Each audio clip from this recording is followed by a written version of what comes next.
functions.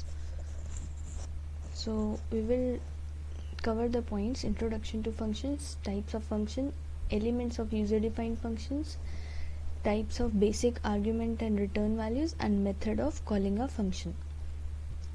So first of all, introduction to function. What is a function? It is a block of statement that performs a particular task. जैसे हम main function use करते हैं, main function हमारा क्या होता है, एक particular function होता है जिसमें हम अपनी तरफ से अपनी यूज़र की रिक्वायरमेंट के हिसाब से स्टेप्स लिखते हैं to solve any problem. So it is a block of statement that performs a particular task to solve a problem. So इसका फ़ायदा क्या है? It enables modular programming. हम अभी तक क्या करते हैं, मेन फंक्शन ही यूज़ करते हैं अपने प्रोग्राम में. सो मेन फंक्शन में क्या करते हैं, with in curly braces we mention the body of loop, body of function, यानी कि statements that are included in main. ये हमारे क्या है, अभी तक हम सिर्फ और सिर्फ मेन फंक्शन यूज़ करते थे. ना apart from main function we can include an number of functions in our program जो हमारी मर्जी से काम करेंगे. सपोज मैं एक ए नाम का फंक्शन अपने प्रोग्राम में डाल रही हूँ. So function name is always followed by parenthesis. This denotes that it is a function. Now A नाम का फंक्शन जो भी होगा, it will include its own statement. So body of a function.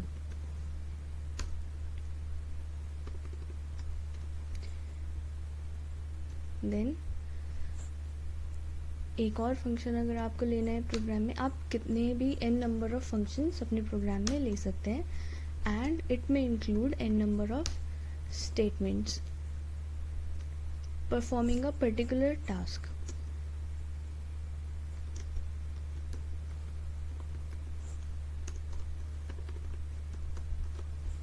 Now main function, इसके curly braces open और close होंगे. With in this curly braces आपका जो भी स्टेटमेंट होगा वो इस फंक्शन के स्टेटमेंट्स हैं.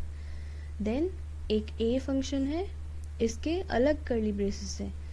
एक फंक्शन के अंदर आप दूसरे फंक्शन की स्टेटमेंट्स नहीं लिख सकते हो. आपको क्या करना है, कर्ली ब्रेसेस से पहले फंक्शन को क्लोज करना है, फिर आप दूसरे फंक्शन को लिख सकते हो, एंड फिर आप तीसरे फंक्शन को. जितने भी एन नंबर ऑफ स्टेटमेंट, जितने भी एन नंबर ऑफ फंक्शन आपके होंगे, सब कर्ली ब्रेसेस और ओपनिंग और क्लोजिंग कर्ली ब्रेसेस सबके अलग होंगे. Now with the help of this हम क्या कर सकते हैं, अपनी प्रॉब्लम को, जो भी क्वेश्चन है उसको पार्ट्स में डिवाइड कर सकते हैं. So it is easier for us to understand when we divide a problem into parts.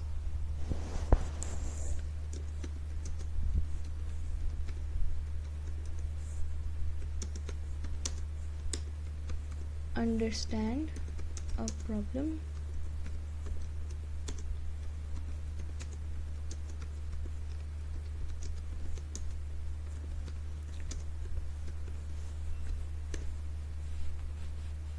सो जब हम पार्ट्स में डिवाइड करते हैं किसी प्रॉब्लम को, फॉर एग्जांपल हमारा सिलेबस है, सिलेबस कवर करने का हमारा एक तरीका क्या हो सकता है, efficiently we can divide our time for particular modules and it will be easier for us कि हम डिफाइन कर दें कि इस टाइम में हमें ये पर्टिकुलर मॉड्यूल ही कवर करना है.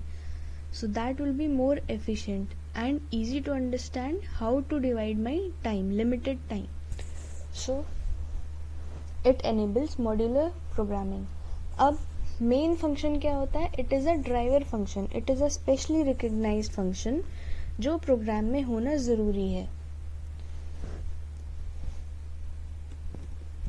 which is compulsory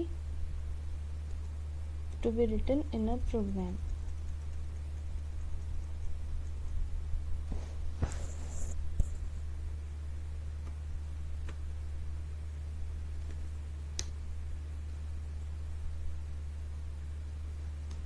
Which is compulsory to be written in a program.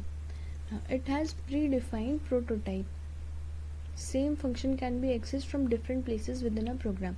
एक बार आपने प्रोग्राम में डिफाइन कर दिया कि आप क्या लिखना चाहते हो, then you can reuse it again and again in our program as per the requirement. यानी कि अगर मुझे अपनी प्रॉब्लम को पार्ट्स में डिवाइड करना है तो ये पार्ट्स में डिवाइड करके with in different functions I can reuse these functions again and again. Once a function execution is completed, control return to the place from where the function was called। अब function को execute कराने के लिए क्या करना पड़ता है, हमें उसे कॉल करना पड़ता है कहीं पे, यानी कि हमें बताना पड़ता है कंपाइलर को कि हमें किस सीक्वेंस में इन फंक्शंस को एग्जीक्यूट कराना है। जैसे सपोज करो यहाँ पे 3 फंक्शंस हैं, तो हमें बताना पड़ेगा कंपाइलर को कि कब हमें ए फंक्शन को एग्जीक्यूट कराना है, कब हमें बी फंक्शन को एग्जीक्यूट कराना है। मेन फंक्शन क्या होता है, कंपाइलर ऑटोमेटिकली सबसे पहले मेन फंक्शन की एग्जीक्यूशन पे जाता है, फिर उसके अकॉर्डिंग उसमें जिस फंक्शन को कॉल करा जाता है देन उसी सीक्वेंस में बाकी अदर फंक्शंस को वो कॉल करेगा। एक बार कंट्रोल फ्लो देख लेते हैं हम। जैसे सपोज करो कॉल करने का हमारा स्टेप क्या है, the function name followed by parenthesis and followed by semicolon, this is calling of function, then b function followed by parenthesis and semicolon। तो मेन स्टेटमेंट मेन फंक्शन के अंदर हमारा क्या आया है, यहाँ पे 2 फंक्शन कॉलिंग है, a फंक्शन को हमने कॉल करा है और b फंक्शन को हमने कॉल करा है। जब कंपाइलर सबसे पहले जैसे ही आप कंपाइल करते हो तुरंत मेन पे जाता है कंपाइलेशन स्टार्ट करने। मेन में पहला स्टेटमेंट है that it has to go to certain function A. अब वो कहाँ पे जाएगा, ए नाम के फंक्शन पे जाएगा, यहाँ पे जो भी स्टेटमेंट आपके लिखे होंगे उनको एग्जीक्यूट कराएगा। फिर after completion of execution of this A function it will go back to main function, जहाँ पे ए फंक्शन को कॉल करा गया था वहां पे वापस जाएगा। Then B function will be executed next according to the next statement. तो बी फंक्शन पे जाएगा आपका कंपाइलर, देन उसके स्टेटमेंट आपके एग्जीक्यूट होंगे। तो कंट्रोल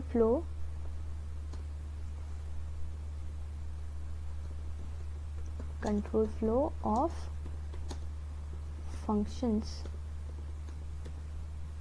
हमारा कैसे होगा, first compiler will go to main function,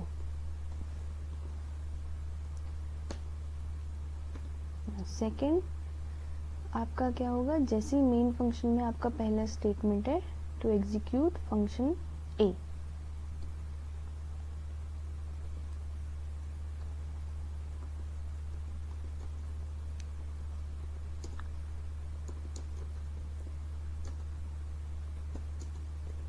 So now compiler will go to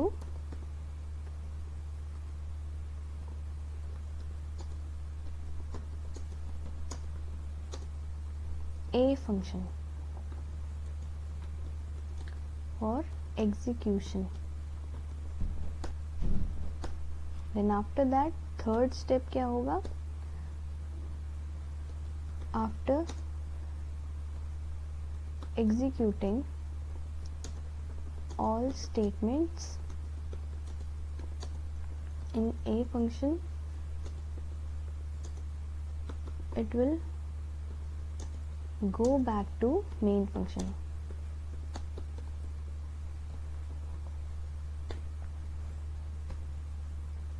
now next statement क्या है, b फंक्शन को कॉल करने का। so b function will be executed now, and then after that last after completing execution of b function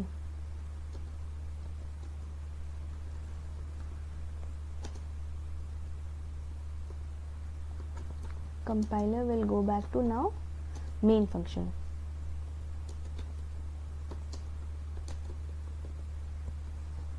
तो main से ही compilation आपकी start हुई थी और मेन पे ही जाके आपकी कंपाइलेशन स्टॉप होगी। नाउ बी फंक्शन कॉल के बाद कोई और स्टेटमेंट नहीं बचा है मेन में, तो आपकी कंपाइलेशन अब स्टॉप हो जाएगी। Now what are the advantages of function? It supports modular programming, यानी कि हम अपने प्रॉब्लम को मॉड्यूल्स में, पार्ट्स में डिवाइड कर सकते हैं एंड मॉड्यूलर प्रोग्रामिंग हम परफॉर्म कर सकते हैं. Length of source program can be reduced. Then easy to locate and isolate faulty function. हमारी किस फंक्शन में किस पार्ट में डिफेक्ट है, we can check the modules individually. यानी कि अगर कोई बड़ी मशीन हम बना रहे हैं, उस मशीन के पार्ट्स हम डिवाइड कर दें, सो किस पार्ट में आपकी एरर है, कौन सा पार्ट वर्किंग नहीं कर रहा है, वो आइडेंटिफाई आपका करना इजी होता है. सो सेम थिंग, अगर हम बड़े प्रोग्राम की बात कर रहे हैं, उसको हम मॉड्यूल्स में डिवाइड कर रहे हैं and we individually check the modules, किस मॉड्यूल में एरर आपकी आ रही है. So it is easy to identify that. Now function can be used by other programs. तो एक चीज़ आपकी और एडवांटेज है, द रीयूजेबिलिटी ऑफ फंक्शंस. एक बार आपने अगर डिफाइन कर दिया फंक्शन को, you can use and reuse it again and again in any other program or in the same program. So let us come to the types of function. So first of all, library या built-in function होते हैं आपके. पहला type, these library function are written in the header file. तो ये already आपके defined होते हैं under some header file and we can directly use them by the help of including preprocessing command. So these are the examples of header files and the function library functions which are written within those header files. So stdio.h की help से हम क्या कर सकते हैं, printf, scanf, जो भी input output के आपके फंक्शन है, फाइल हैंडलिंग के फंक्शन है, we can use them. Then conio, console input output, header file, clear screen, use clear screen and get ch function. Then mat.h header file, you can use pow, sqrt, cos, log and many others. stdlib की help से हम dma के function calloc, malloc, free, then exit function ये हम include कर सकते हैं. then string handling functions हम यूज कर सकते हैं strlen, strcpy and strcat under the header file string.h. so पहला टाइप ऑफ फंक्शन आपका क्या है, लाइब्रेरी या बिल्ट इन फंक्शन. दूसरा है user defined function. So written by the user at the time of programming. तो डिपेंड करता है ये upon the problem of the user कि आप क्या प्रॉब्लम डिफाइन कर रहे हो.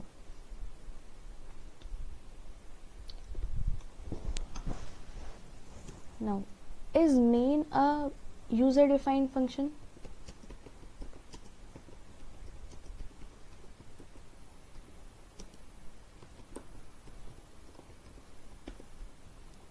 वो पहले से मेन फंक्शन क्या है, पहले से आपके प्रोग्राम में एक मीनिंग होल्ड करता है, यानी कि कंपाइलर आपका पहले से पहचानता है मेन फंक्शन से कंपाइलेशन बिगिन होगी.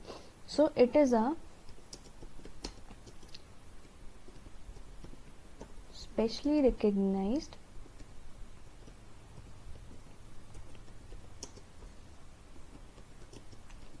User defined function. User defined function क्यों होता है, क्योंकि हम अपनी प्रॉब्लम के हिसाब से इसमें स्टेप्स इंक्लूड करते हैं, but it is specially recognized by the compiler to begin the compilation. Now elements of user defined function, सबसे पहले फंक्शन प्रोटोटाइप या फिर फंक्शन डिक्लेरेशन होता है.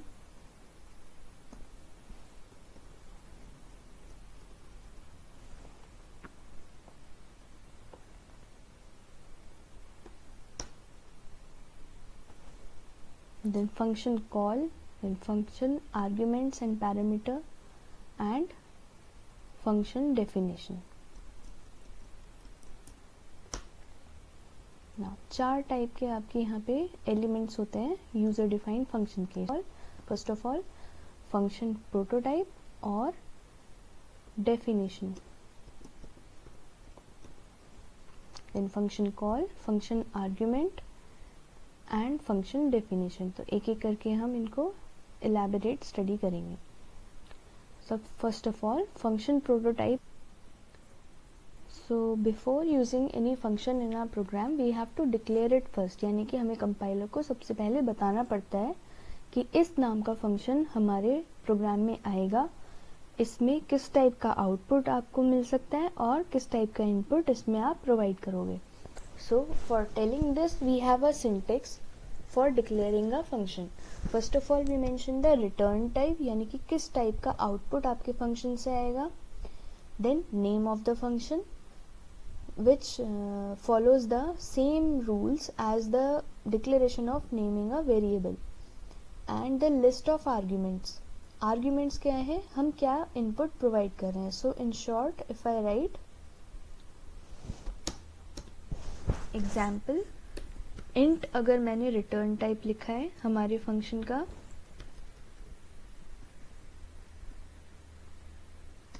and function name I have taken f1. Now if I take the input int a and int b, दो values मैंने यहाँ पे इनपुट लिए हैं. सो int ये क्या है, पहला int हमारा क्या डिनोट कर रहा है, it denotes the output. Return type denotes the type of output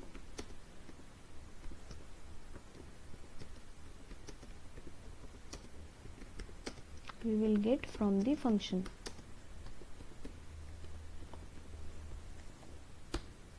Then int a int b.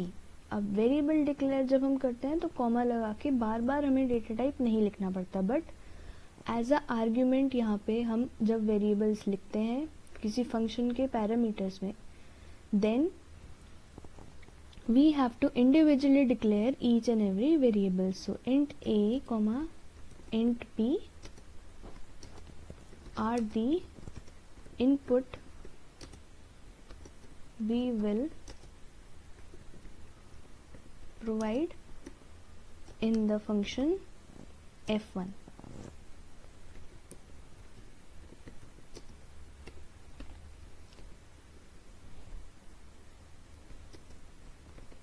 while calling it.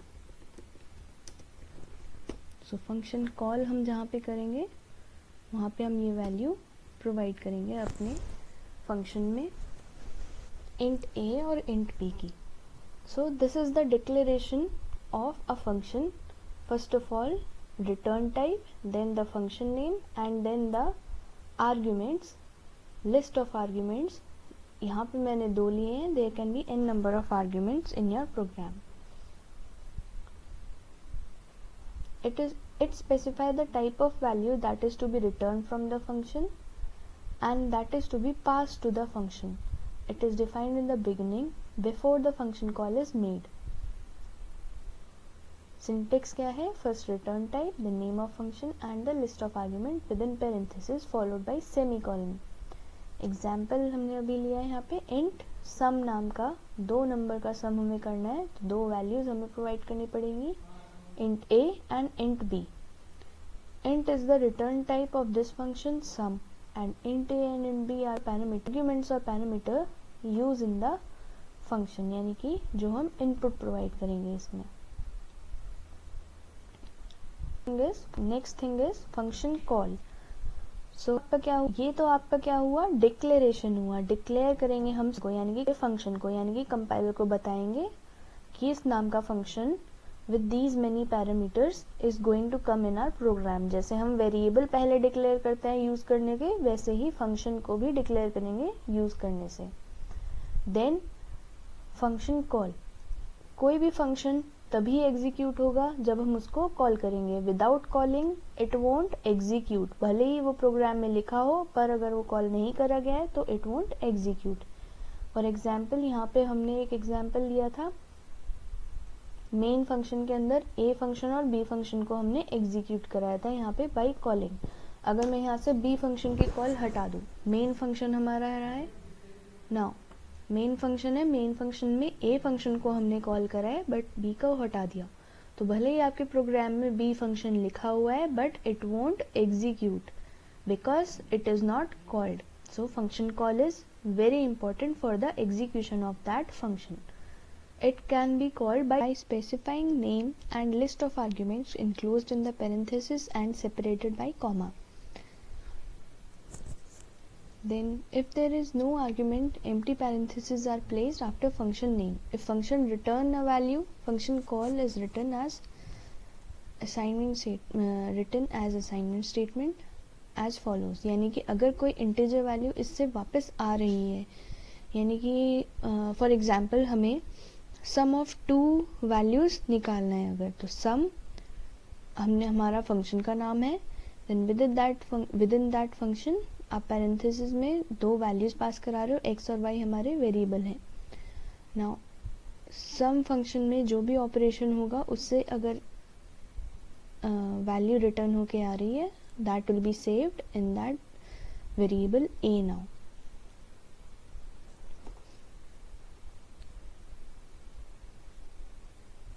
so function arguments and parameters. There are two types of arguments and parameters. सबसे पहले actual argument and formal argument. Suppose I take two values यहाँ पे, int x y, दो values मैंने यहाँ पे लिए हैं सपोज, और a नाम का हमारा फंक्शन है यहाँ. सो ए फंक्शन को मैं जब कॉल करूँगी उसमें ये वैल्यूज़ मुझे पास करानी होगी. So I am taking compile time values x equal to 2, y equal to 3. Now A function में क्या होगा, ये वैल्यूज़ पास होंगी x, y, जो वेरिएबल यहाँ पे यूज थे. So these are the actual arguments.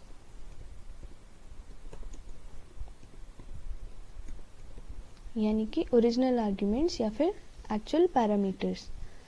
Now अब ये मैंने अगर x और y की वैल्यू यहाँ पे पास कराई है, सो उसे सेव करने के लिए भी हमें कोई जगह चाहिए होगी. So we will take int,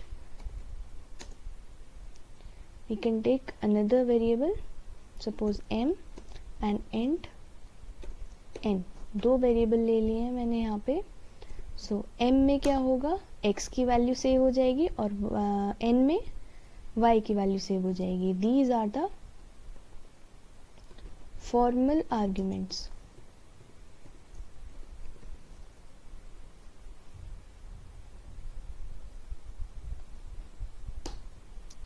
now before calling this हमें यहाँ पे क्या करना पड़ेगा, बताना पड़ेगा अपने प्रोग्राम में दैट a नाम का फंक्शन आने वाला है हमारे प्रोग्राम में. void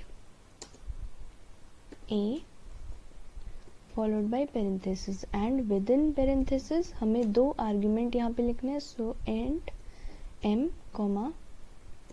int n हमने यहाँ पे दो वेरिएबल ले लिए.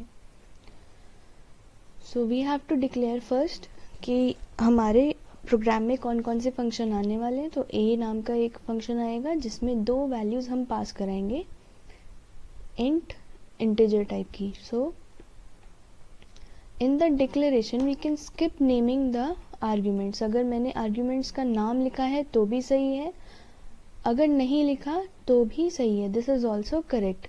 क्यों? क्योंकि यहाँ पे हम डिनोट कर रहे हैं कि दो इंटीजर वैल्यू आपकी इसमें पास होंगी. And for that I have mention the data type hair int. So if I don't name the variable name, मैंने यहाँ पे क्या किया, जब फंक्शन को डिफाइन करा, this is function definition.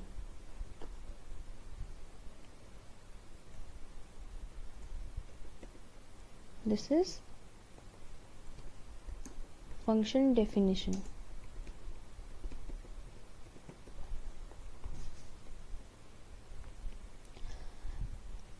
And this is the function declaration.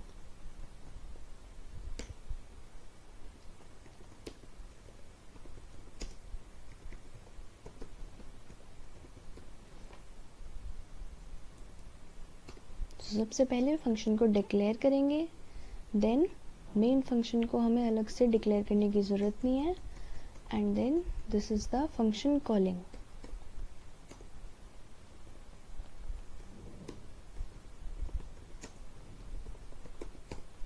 So function calling के time पे जो भी वैल्यूज मैं प्रोवाइड करूंगी अपने फंक्शन में, those will be the actual arguments और एक्चुअल पैरामीटर्स.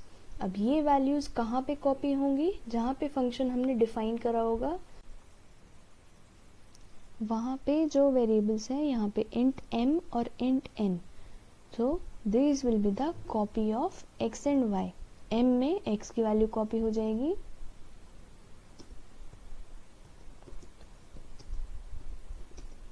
एंड n में y की वैल्यू कॉपी हो जाएगी.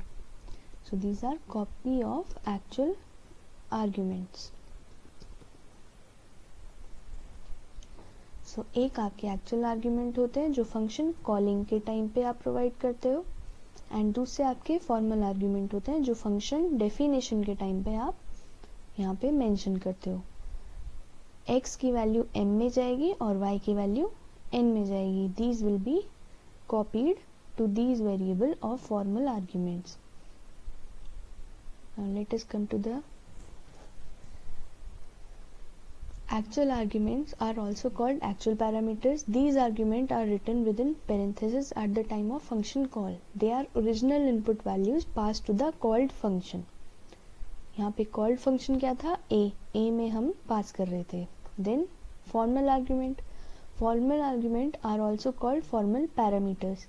These are written within parentheses at the time of function definition. They are copy of actual arguments from called function. Now let us come to function definition. So ये था difference आपका function arguments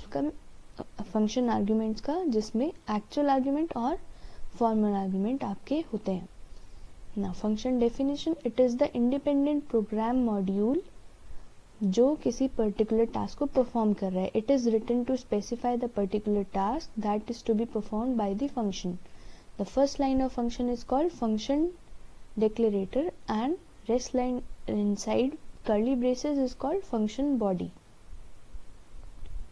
For example, यहाँ पे अगर हमने sum नाम का एक फंक्शन डिक्लेयर करा है, दिस इज फंक्शन प्रोटोटाइपिंग और फंक्शन डिक्लेरेशन. देन मेन में हमने क्या किया, इस फंक्शन को कॉल करा. Before calling I have input the arguments, तो ये एक्चुअल आर्ग्यूमेंट की वैल्यू a और b मैंने यहाँ पे प्रोवाइड कर दी. अब ये कहाँ पे कॉपी हो जाएंगे, दूसरे फंक्शन में. void sum हमारा फंक्शन है, इसमें a और b यहाँ पे कॉपी हो जाएंगे. अच्छा, don't be confuse with the same name of variable. ये int a और b मेन फंक्शन के वेरिएबल्स हैं एंड ये int a और b सम फंक्शन के वेरिएबल्स हैं. These are individual variables of individual functions. तो इनका इंटर रिलेशन नहीं है. ये a अलग मेमोरी स्पेस में होगा और सम फंक्शन का वेरिएबल a अलग मेमोरी स्पेस में होगा. तो दोनों की मेमोरी लोकेशन डिफरेंट होगी.